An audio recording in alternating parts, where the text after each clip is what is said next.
25 metros cuadrados de construcción, la obra fue diseñada por Francisco Manuel Batista Bisonó, Cuqui, y en el plano original contemplaba la construcción de 3 edificios separados por una calle cada uno, pero el diseño fue modificado en varios aspectos, porque la esposa de Trujillo, María Martínez, acogió el proyecto como si fuera de ella e intervino para que le hicieran cambios. Incluso hubo que cerrar la calle que conectaba, que pasaba por el medio, que conectaba la franja oeste de la Máximo Gómez, es decir, la Benigno Filomeno de Rojas, continuaba hacia el otro lado y pasaba por detrás de la clínica Gómez Patiño, por decir algo, y esa franja se cerró para permitir un solo bloque, ¿no?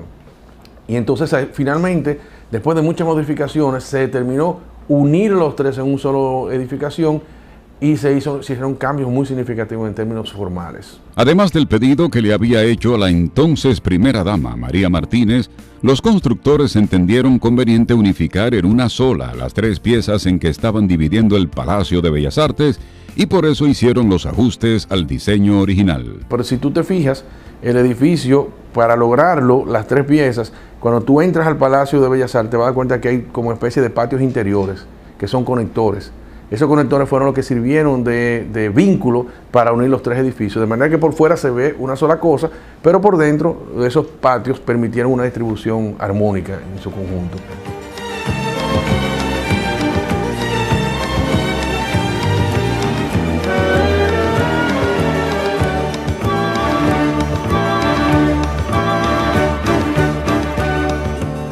Es una obra de una estructura muy sólida porque se hizo en hormigón armado completamente, con revestido. Ahí trabajó lo mejor de lo mejor, me habla de eso. Pero sí algo interesante, y es que el nombre de Cuqui nunca se conoció, porque en ese tiempo los arquitectos que trabajan para firmas de ingenieros pasaban como a un olvido, o el nombre no salía a flote, y casi nunca se sabía que había sido Cuqui Batista el que lo había diseñado. Y finalmente, un acto de justicia, se ha reconocido su participación en ese proyecto. Los creadores del Palacio de Bellas Artes se inclinaron por la arquitectura clásica griega, cuyo estilo era de un gran bloque rectangular rodeado por columnas dóricas, con dimensiones extraordinarias, por lo que este edificio es parecido a los edificios clásicos griegos, en donde las columnas estaban independientes y había una pasarela alrededor de la estructura central. Pero en el caso del Palacio de Bellas Artes, las columnas están simuladas. El edificio maneja un lenguaje neoclásico, un poco ecléctico, trabaja unas pilastras majestuosas de orden dórico, pero eso es básicamente criterios de la arquitectura clásica y están organizados dentro de Bellas Artes con una composición diferente a lo que hay en otros lugares. El edificio es muy austero. Lo único que lo destaca son el decorado del famoso friso que rodea todo el edificio, donde ahí tú tienes figuras de la mitología griega y del mundo pagano de las artes, ¿no? Y se va repitiendo esas figuras. Pero el resto tú ves que es un edificio bastante sobrio y su elegancia está en su escala, en su monumentalidad y en el estilo que difiere mucho de lo que hay en el resto de la ciudad de Santo Domingo. En la construcción del Palacio de Bellas Artes, el gobierno invirtió 1.555.000 pesos, incluyendo construcción, mobiliario y decoración. El día 15 de mayo de 1956 se inauguró la obra. Con la apertura del Palacio de Bellas Artes, muchos quedaron impresionados con el imponente y majestuoso edificio, como reconocen hoy varios profesionales de la arquitectura. Es un edificio bastante emblemático para la ciudad por su escala y por el estilo que representa. Es un estilo neoclásico puro, muy majestuoso, muy macizo, muy voluminoso, que esto ha trabajado con unos revestimientos en hormigón, pero un revestimiento en arenilla, en caliza, que fue una novedad en ese momento. Cuando se inauguró, era un imponente monumento neoclásico, considerada una construcción estelar de la época, y con este palacio inició una etapa de importantes realizaciones artísticas, movimientos de creación, difusión y animación cultural, gestados entre las paredes del imponente edificio, que tenía una sala habilitada con 614 butacas para la presentación de eventos artísticos. Básicamente se diseña para lo que todavía hoy en día tiene sus funciones. Es una gran sala de exposición, es un auditorio, vamos a decir un teatro con todas las condiciones, y una serie de oficinas que van a dar el servicio a las diferentes artes plásticas. Realmente se concibió para lo que es. Desde sus inicios, el edificio portentoso fue construido para albergar la Dirección General de Bellas Artes.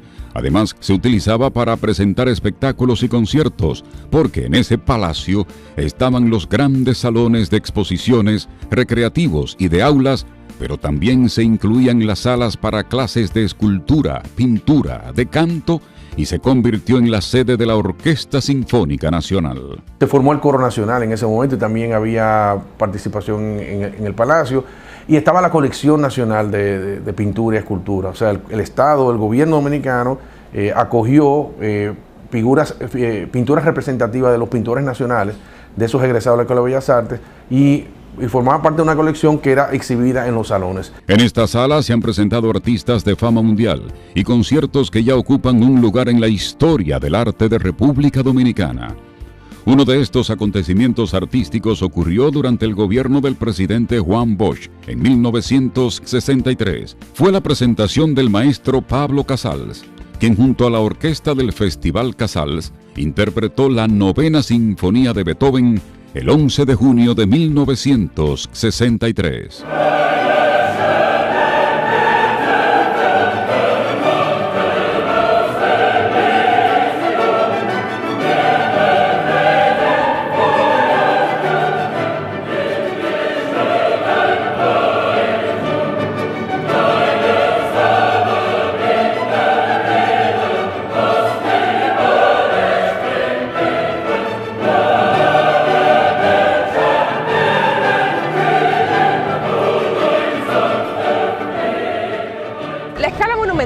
Hablamos de un palacio de Bellas Artes, y si comparamos cada vez que en la época de Trujillo se habla de palacios, como los palacios escolares, el Palacio Nacional, el Palacio de Justicia, la magnitud era de un edificio de gran escala y que pudiera tener una presencia urbana.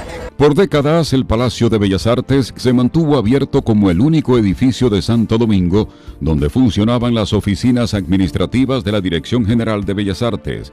Se impartían la docencia de las diversas manifestaciones del arte y las grandes obras de teatro se desarrollaban en el Auditorio de Bellas Artes, que era la sala más importante que tenía la República Dominicana hasta el 16 de agosto de 1973, cuando se inauguró el Teatro Nacional de Santo Domingo. El Palacio de Bellas Artes respondía a unas necesidades locales, nacionales, pero el Teatro Nacional ya quiso establecer una comparación, unos estándares que eran similares a los auditorios que se hacían fuera del país, para hacer grandes obras de teatro, grandes óperas, grandes espectáculos de todo tipo, y fue mucho más acorde con las necesidades del presente. Entonces el Palacio de Bellas Artes, el auditorio, pasó a ser una sala secundaria. No debe ser así, porque hay público para todo y obra para todo. El Auditorio de Bellas Artes mantuvo su fama por encima de todos, porque los expertos lo consideran como la sala de mejor acústica de la República Dominicana.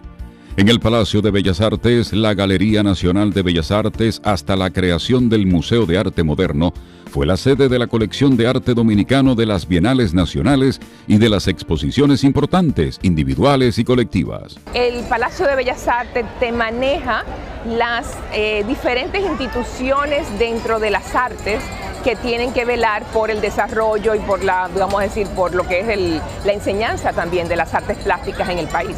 Son funciones diferenciadas. Con el paso de los años, el edificio del Palacio de Bellas Artes se fue deteriorando, por lo que fue sometido a una restauración y remodelación, siendo reabierto a finales de 2008, con sus espacios museales en óptimas condiciones ambientales, y de inmediato comenzó a ofrecer programas permanentes de exposiciones nacionales e internacionales. Lo que trata esa remodelación es de dotar, de más cantidad de aparcamientos que se hacen, y hace una verja que sí, realmente la ciudad pierde en ese sentido, pero lo ha perdido con muchísimas instituciones que también tienen verjas hoy en día y que no permiten que el espacio público realmente llegue a la población. El edificio, después de 1965 en adelante, recibió pocas inversiones. Incluso las estatuas que eran de Pras Ventos, que originalmente rodeaban el edificio, fueron sustituidas por otras estatuas que después tampoco aparecieron, y por muchos años no tuvo las estatuas. Los jardines estaban siempre descuidados. En el año 80, 81 se sometió a una remodelación interna principalmente el auditorio, algunos cambios significativos, etcétera.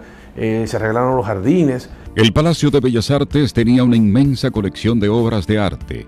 La mayoría desapareció y solo se exhibe una mínima parte de los cuadros, esculturas y muebles en las paredes, salas y despachos del edificio. Que la colección de Bellas Artes era extraordinariamente cuidada, inmensa, ¿no? Y al final van perdiéndose, van destruyéndose, van desapareciendo. Y ahora lo que podemos ver, aunque sean importantes, son una parte de lo que pudo haber tenido Bellas Artes en sus orígenes. Todavía hoy en día puede ser mejor utilizado, que las personas deberían asistir más, porque las salas disponibles que hay son, digamos, de muy buenas dimensiones, con una escala y una monumentalidad fantástica, y que posiblemente hay mucha gente de la ciudad que lo ignora y que no sabe que puede contar ahí con un espacio disponible que es magnífico. El Palacio de Bellas Artes ha jugado su rol en diversas épocas y con el paso de los años se mantiene como una reserva cultural con mucho que ofrecer a los amantes del arte de nuestro país.